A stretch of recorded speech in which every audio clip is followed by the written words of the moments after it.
বিসমিল্লাহির রহমানির রহিম। আল্লাহ তাআলা মানবজাতির হেদায়েতের জন্য যুগে যুগে অসংখ্য নবী ও রাসূল প্রেরণ করেছেন। এই মহান নবীদের মধ্যে হজরত নূহ আলাইহিস সালাম এক অনন্য ও বিশেষ মর্যাদার অধিকারী। তিনি ছিলেন আদম আলাইহিস সালামের পর প্রথম রাসূল যিনি কোনো জাতির কাছে আল্লাহর বার্তা নিয়ে আসেন। ইসলামী ঐতিহ্যে তাকে শাইখুল আম্বিয়া বা নবীগণের প্রবীণ বলা হয়। কুরআনুল কারিমে তার নামে একটি পৃথক সূরা রয়েছে, সূরা নূহ। এছাড়াও কুরআনের অন্তত ৪৩টি আয়াতে তার উল্লেখ পাওয়া যায়। হজরত নূহ আলাইহিস সালামের জীবন কাহিনী শুধু একজন নবীর কাহিনী নয়, এটি মানবজাতির ইতিহাসের এক মহা সংকটের দলিল। অশেষ ধৈর্য, অবিচল ঈমান ও অদম্য সংকল্পের প্রতীক এই মহান নবীর জীবন থেকে আমরা অনেক গুরুত্বপূর্ণ শিক্ষা নিতে পারি।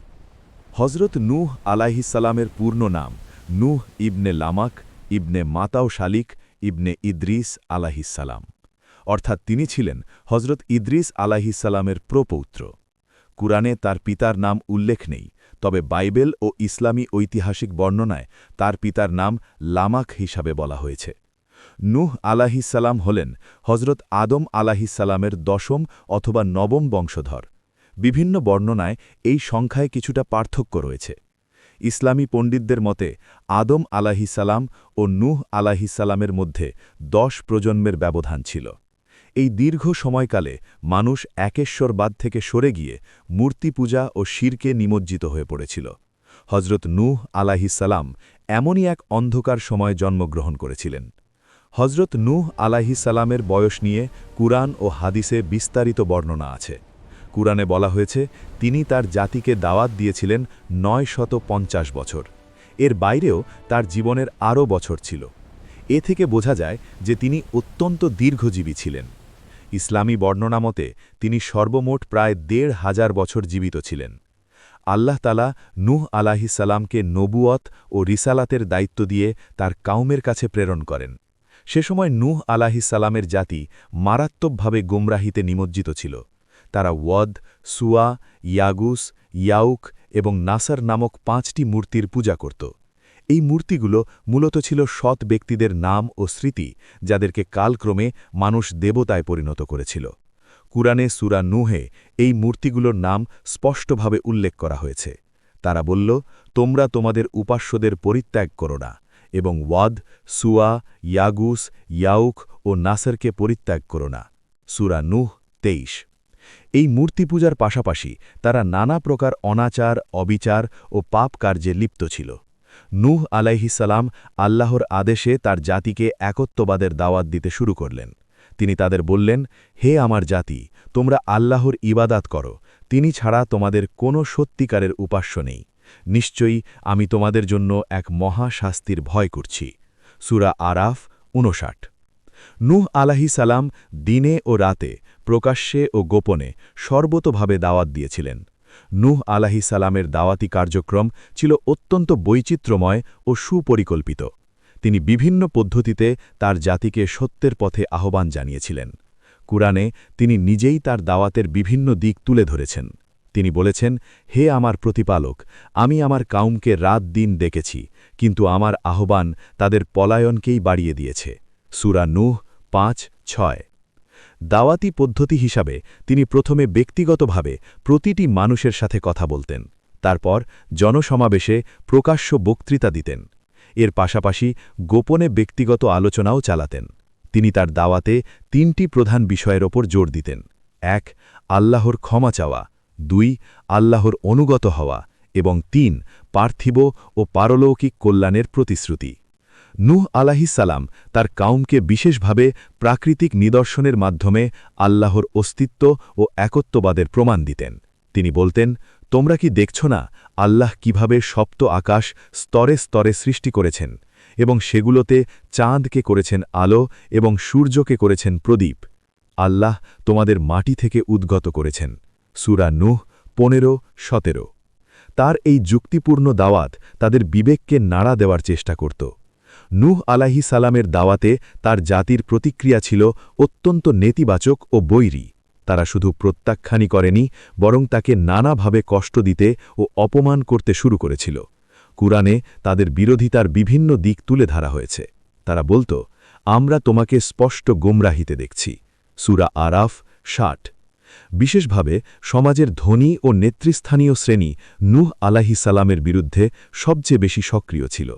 তারা তার অনুসারীদের নিয়ে বিদ্রূপ করত এই বলে যে, আমরা কি তোমাকে বিশ্বাস করব, অথচ তোমার অনুসরণ করছে শুধু সমাজের নিচু শ্রেণীর মানুষ।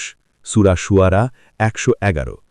এই সামাজিক অহংকার ও শ্রেণীভেদ তাদের সত্যকে গ্রহণ করতে বাধা দিচ্ছিল। তারা নূহ আলাইহিসসালামকে পাগল, মিথ্যাবাদী এবং দিকবিধিক শূন্য মানুষ বলে প্রচার চালাত। কুরআনে তাদের উক্তি বর্ণিত হয়েছে, এ তো শুধু একজন মানুষ যে তোমাদের মতোই, সে তোমাদের ওপর শ্রেষ্ঠত্ব দাবি করতে চাইছে। আল্লাহ ইচ্ছা করলে ফেরেশতা পাঠাতেন, আমরা আমাদের পূর্বপুরুষদের মধ্যে এ কথা শুনিনি। সূরা মুমিনুন ২৪। তারা তাকে মানবিক সীমাবদ্ধতার দোহাই দিয়ে প্রত্যাখ্যান করত। বিরোধিতার মাত্রা এতটাই বেড়ে গিয়েছিল যে তারা নূহ আলাইহিসসালামকে শারীরিকভাবে আঘাত করে বলে কিছু ইসলামী বর্ণনায় উল্লেখ আছে। তাকে মারধর করা হতো, এমনকি অজ্ঞান অবস্থায় ফেলে যাওয়া হতো। কিন্তু নূহ আলাইহিসসালাম প্রতিবারই উঠে দাঁড়াতেন এবং বলতেন, হে আল্লাহ, আমার জাতিকে ক্ষমা করুন, কারণ তারা জানে না। নূহ আলাইহিসসালাম ৯৫০ বছর ধরে তার জাতিকে দাওয়াত দিয়েছিলেন। কুরআনে বলা হয়েছে, আমি নূহকে তার কাউমের কাছে পাঠিয়েছিলাম, সে তাদের মধ্যে ৫০ কম ১,০০০ বছর অবস্থান করেছিল। অর্থাৎ ৯৫০ বছর দাওয়াত দেওয়ার পরও তার ঈমানদার অনুসারীর সংখ্যা ছিল অত্যন্ত নগণ্য। বিভিন্ন ইসলামী বর্ণনা অনুযায়ী এত দীর্ঘ সময়ে মাত্র ৭০ থেকে ৮০ জন মানুষ ঈমান এনেছিলেন। কোনো বর্ণনা মতে এই সংখ্যা আরও কম।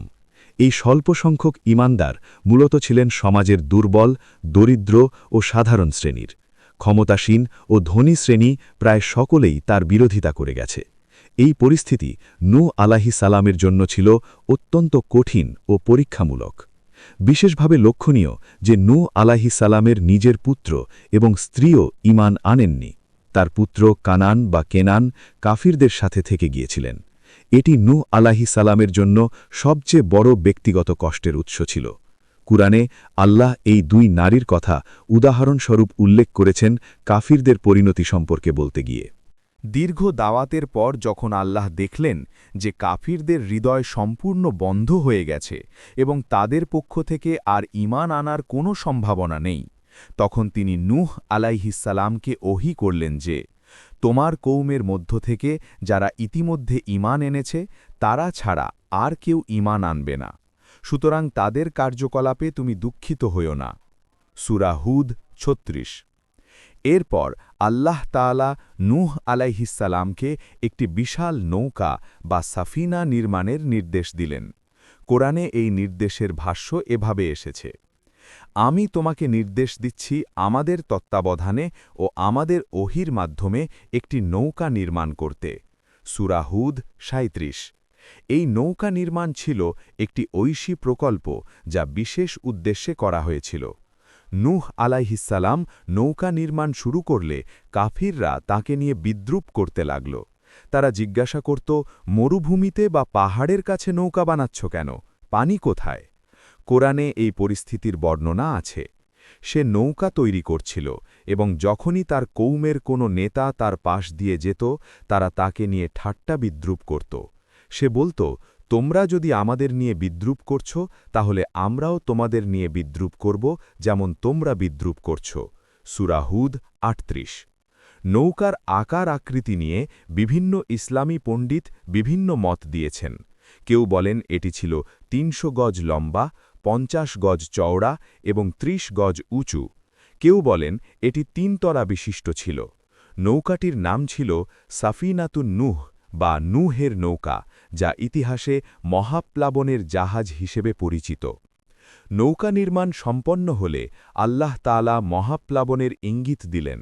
কোরআনে বলা হয়েছে, যখন আমার নির্দেশ এলো এবং তন্দুর উথলে উঠল, আমি বললাম, প্রতিটি প্রজাতি থেকে এক জোড়া করে এবং তোমার পরিবার পরিজনকে নৌকায় তুলে নাও।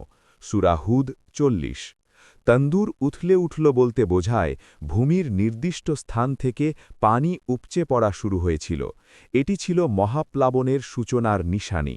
নূহ আলাইহিসসালাম আল্লাহের নির্দেশ মতো সমস্ত ঈমানদার মানুষ এবং প্রতিটি প্রাণী থেকে একজোড়া করে নৌকায় তুলে নিলেন।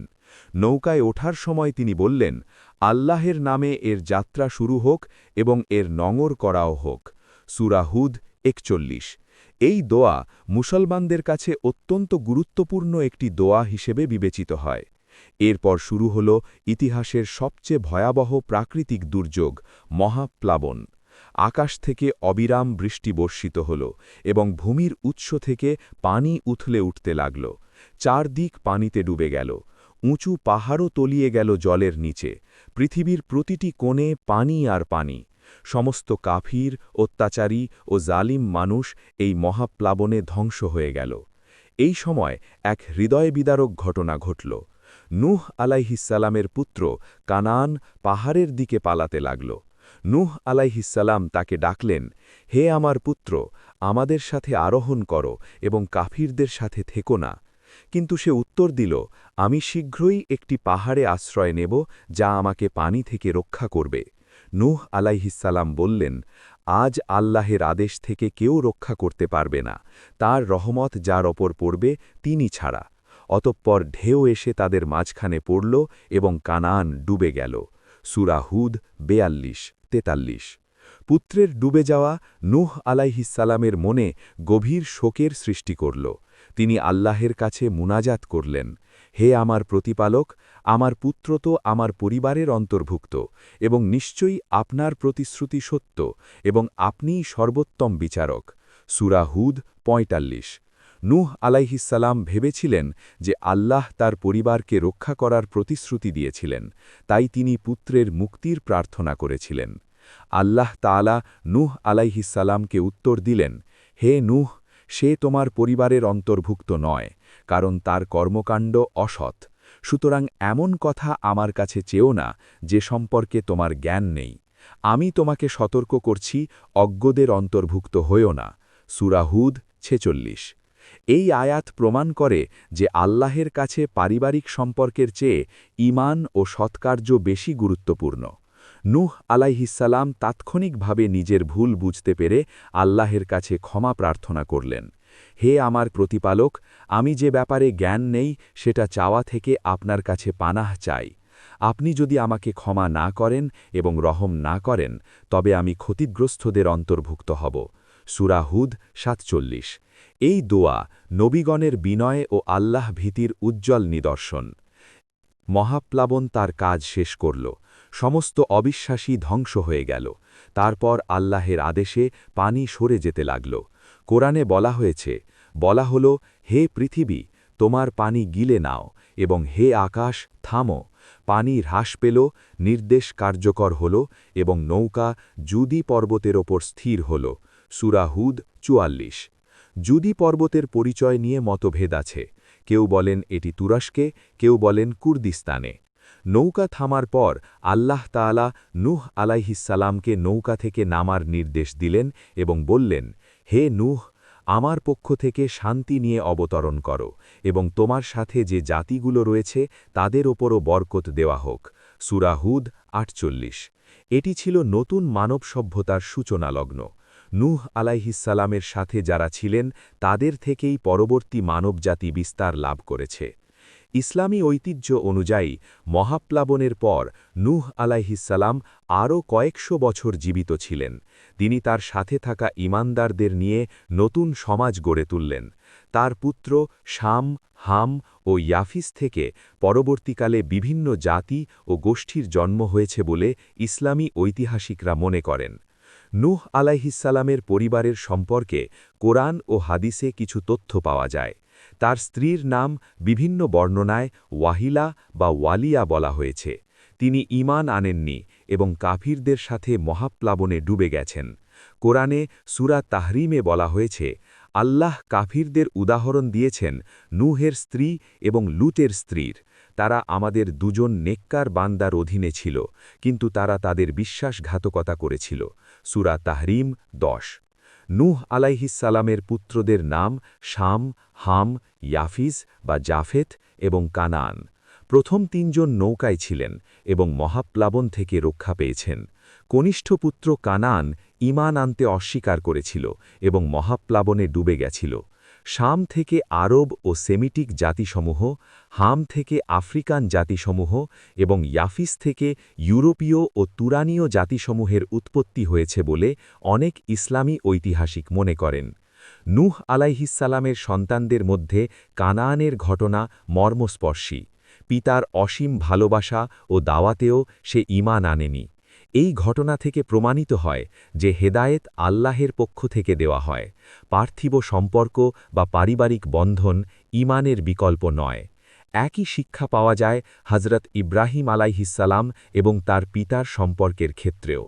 পবিত্র কোরআনে হজরত নূহ আলাইহিসসালামের কথা বিভিন্ন সূরায় বিভিন্নভাবে উল্লেখ করা হয়েছে। মোট ৪৩টিরও বেশি আয়াতে তার প্রসঙ্গ এসেছে। কোরআনের একটি পূর্ণাঙ্গ সূরার নামকরণ করা হয়েছে তার নামে, সূরা নূহ, ৭১তম সূরা। এছাড়া সূরা আরাফ, সূরা হুদ, সূরা শুআরা, সূরা মুমিনুন, সূরা আনকাবুত, সূরা সাফফাত, সূরা কামার এবং আরও বেশ কয়েকটি সূরায় তার কাহিনী বিস্তারিতভাবে আলোচিত হয়েছে। সূরায়ে নূহে নূহ আলাইহিসসালাম নিজেই আল্লাহর কাছে তার দাওয়াতের দীর্ঘ কথা বর্ণনা করেছেন। এটি কুরআনের এক অনন্য বৈশিষ্ট্য। একজন নবীর নিজের বিবরণ সরাসরি তুলে ধরা হয়েছে। এই সূরায় ২৮টি আয়াতে তার দীর্ঘ দাওয়াত, কাফিরদের প্রতিক্রিয়া, প্রকৃতির দলিল এবং অবশেষে অভিশাপের দোয়া সবকিছু সুসংবদ্ধভাবে উপস্থাপিত হয়েছে। কোরআনে নূহ আলাইহিসসালামের কাহিনী বারবার উল্লেখের উদ্দেশ্য হল মানুষকে তাওহীদের পথে অটল থাকার অনুপ্রেরণা দেওয়া এবং শিরক ও অবিশ্বাসের ভয়াবহ পরিণতি সম্পর্কে সতর্ক করা। নবী মুহাম্মদ সাল্লাল্লাহু আলাইহি ওয়াসাল্লামের আমলে মক্কার কাফিরদেরও একই ধরনের মনোভাব ছিল। তাই আল্লাহ নূহ আলাইহিসসালামের কাহিনীর মাধ্যমে মক্কার মুসলমানদের সান্ত্বনা ও মনোবল যোগাচ্ছিলেন। সহিহ হাদিসে হজরত নূহ আলাইহিসসালাম সম্পর্কে বেশ কিছু গুরুত্বপূর্ণ তথ্য পাওয়া যায়। সহিহ বুখারীতে বর্ণিত শাফায়াতের হাদিসে উল্লেখ আছে যে কেয়ামতের দিন মানুষ পরিত্রাণ পেতে আদম আলাইহিসসালাম থেকে শুরু করে ক্রমান্বয়ে নবীদের কাছে যাবে। নূহ আলাইহিসসালামের কাছে গেলে তিনি বলবেন যে আল্লাহ তাকে মহাপ্লাবনের পর দোয়া কবুল করার সুযোগ দিয়েছিলেন, কিন্তু তিনি তার নিজের পুত্রের জন্য ব্যয় করেছেন। তাই তিনি সেদিন শাফায়াতের উপযুক্ত নন এবং তিনি মানুষদেরকে অন্য নবীদের কাছে যেতে বলবেন। আরেকটি হাদিসে বর্ণিত আছে যে নূহ আলাইহিসসালাম মৃত্যুর সময় তার সন্তানদের দুটি বিষয়ের ওসিয়ত করেছিলেন। ১.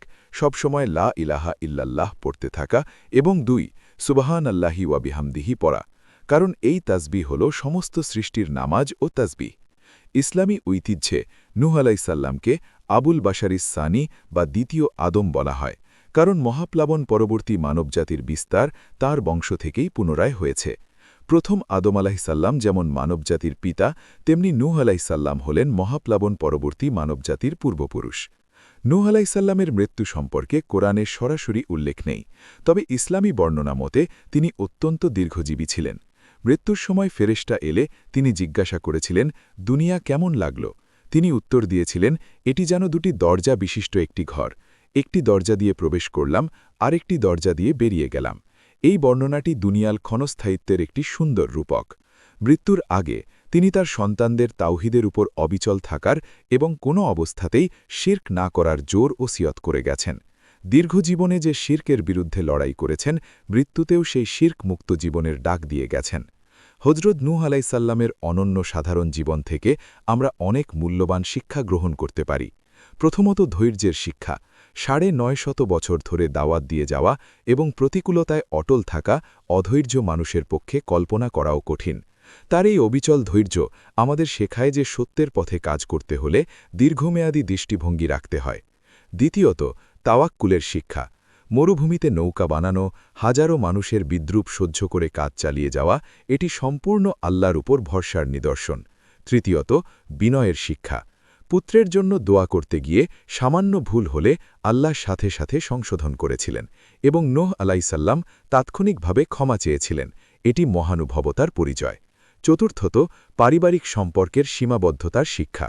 নূহ আলাইহিসসালামের পুত্র ও স্ত্রীর ঘটনা প্রমাণ করে যে বংশপরিচয় বা পারিবারিক সম্পর্ক পরকালে কোনো কাজে আসবে না। একমাত্র ঈমান ও সৎ কাজই মানুষকে মুক্তি দেবে। পঞ্চমত দাওয়াতের পদ্ধতির শিক্ষা। তিনি যেভাবে বিভিন্ন পদ্ধতিতে রাত-দিন প্রকাশ্যে গোপনে যুক্তি ও আবেগ দিয়ে মানুষকে ডেকেছেন সেটি আধুনিক দাওয়াতি কার্যক্রমের জন্য অনুসরণীয় আদর্শ। ষষ্ঠত, আল্লাহর ন্যায় বিচারের শিক্ষা। মহাপ্লাবন প্রমাণ করে যে আল্লাহ অন্যায়কে দীর্ঘকাল সহ্য করলেও শেষ পর্যন্ত ন্যায় বিচার প্রতিষ্ঠা করেন। সপ্তমত, প্রকৃতির মধ্যে আল্লাহর নিদর্শন অনুসন্ধানের শিক্ষা। নূহ আলাইহিসসালাম তার দাওয়াতে প্রকৃতির উদাহরণ দিয়ে মানুষের বিবেককে জাগিয়ে তোলার চেষ্টা করতেন। হজরত নূহ আলাইহিসসালামের মহাপ্লাবনের ঘটনা শুধু ইসলামেই নয়, পৃথিবীর বিভিন্ন ধর্ম ও সংস্কৃতিতে বিভিন্ন রূপে পাওয়া যায়। খ্রিস্টান ও ইহুদি ধর্মগ্রন্থ বাইবেলে এর বিস্তারিত বিবরণ রয়েছে। বাইবেলে তার নাম নোয়াহ এবং মহাপ্লাবনের কারণ, নৌকা নির্মাণ ও ঘটনার বিবরণ কোরআনের সাথে অনেকাংশে মিলে যায়। মেসোপটেমিয়ার প্রাচীন সাহিত্য গিলগামেশ মহাকাব্যেও মহাপ্লাবনের উল্লেখ পাওয়া যায়, যদিও সেখানে চরিত্রের নাম ও বিবরণ ভিন্ন। বিশেষজ্ঞরা মনে করেন এটি একই ঐতিহাসিক ঘটনার ভিন্ন ভিন্ন সংস্করণ। হিন্দু ধর্মেও মনু নামক একজন ব্যক্তির মহাপ্লাবনের গল্প পাওয়া যায়, যা নূহের গল্পের সাথে অনেক সাদৃশ্যপূর্ণ। বিশ্বের প্রায় 200টিরও বেশি সংস্কৃতি ও জাতিগোষ্ঠীতে মহাপ্লাবনের কোনো না কোনো রূপের গল্প পাওয়া যায়। এটি প্রমাণ করে যে মহাপ্লাবন একটি সত্যিকারের ঐতিহাসিক ঘটনা, যা মানবজাতির স্মৃতিতে বিভিন্ন রূপে সংরক্ষিত হয়ে আছে। ইসলামী দৃষ্টিভঙ্গিতে এই বৈশ্বিক সাদৃশ্য কোরআনের সত্যতার প্রমাণ বিবেচিত। ইতিহাস জুড়ে অনেকেই নূহ আলাইহিসসালামের নৌকা খুঁজে পাওয়ার দাবি করেছেন। কোরআনে বলা হয়েছে নৌকাটি জুদি পর্বতে আটকে ছিল। অনেক গবেষক মনে করেন এটি তুরস্কের আরারাট পর্বত বা কুর্দিস্তানের জুদি পর্বতের কাছে কোথাও হবে। বিভিন্ন সময়ে আরারাট পর্বতে বরফের নিচে বড় একটি কাঠের কাঠামো পাওয়ার খবর প্রচারিত হয়েছে, যদিও এর সত্যতা নিয়ে মতভেদ আছে। আধুনিক ভূতত্ত্ব ও সামুদ্রিক বিজ্ঞানেও মহাপ্লাবনের সম্ভাব্য প্রমাণ খোঁজা হচ্ছে। কৃষ্ণ সাগরের নিচে প্রাচীন মানব বসতির চিহ্ন পাওয়া গেছে, যা থেকে ধারণা করা হয় যে একসময় সেখানে মানুষ বাস করত এবং পরে বন্যায় তলিয়ে গেছে। তবে এই গবেষণাগুলো এখনও চূড়ান্ত সিদ্ধান্তে পৌঁছতে পারেনি। হজরত নূহ আলাইহিসসালামের জীবন মানবজাতির ইতিহাসের এক অবিস্মরণীয় অধ্যায়। ৯৫০ বছরের অক্লান্ত পরিশ্রম, অসহ্য কষ্ট ও বিদ্রূপ সহ্য করে সত্যের পথে অটল থাকা এক বিরল দৃষ্টান্ত। তার এই জীবন আমাদের শেখায় যে সত্যিকারের সফলতা পার্থিব সাফল্যের মানদণ্ডে নয়, বরং আল্লাহর সন্তুষ্টি অর্জনের মাপকাঠিতে পরিমাপ করতে হয়। নূহ আলাইহিসসালাম হলেন ধৈর্যের প্রতীক, তাওয়াক্কুলের আদর্শ এবং অবিচল ঈমানের নমুনা। তার কাহিনী শুধু ইতিহাসের একটি গল্প নয়, এটি মানবজাতির প্রতি আল্লাহর সতর্ক বার্তা এবং ঈমানদারদের জন্য অনুপ্রেরণার অক্ষয় উৎস। আল্লাহ তাআলা তাকে কোরআনে শাকুর অর্থাৎ কৃতজ্ঞ বান্দা বলে বিশেষভাবে উল্লেখ করেছেন। মহাপ্লাবনের পর যখন নতুন পৃথিবী শুরু হল, তখন নূহ আলাইহিসসালাম ছিলেন সেই নতুন যুগের পথিকৃৎ। তার থেকেই পরবর্তী মানবজাতির বিস্তার এবং তার থেকেই ইব্রাহিম আলাইহিসসালাম, মূসা আলাইহিসসালাম, ঈসা আলাইহিসসালাম এবং আমাদের প্রিয় নবী মুহাম্মদ সাল্লাল্লাহু আলাইহি ওয়াসাল্লামের পর্যন্ত নবুয়তের ধারা প্রবাহিত হয়েছে। আল্লাহ আমাদেরকে নূহ আলাইহিসসালামের অনুপ্রেরণা থেকে শিক্ষা নেওয়ার এবং তার মতো অবিচল ঈমানদার হওয়ার তৌফিক দিন। আমিন।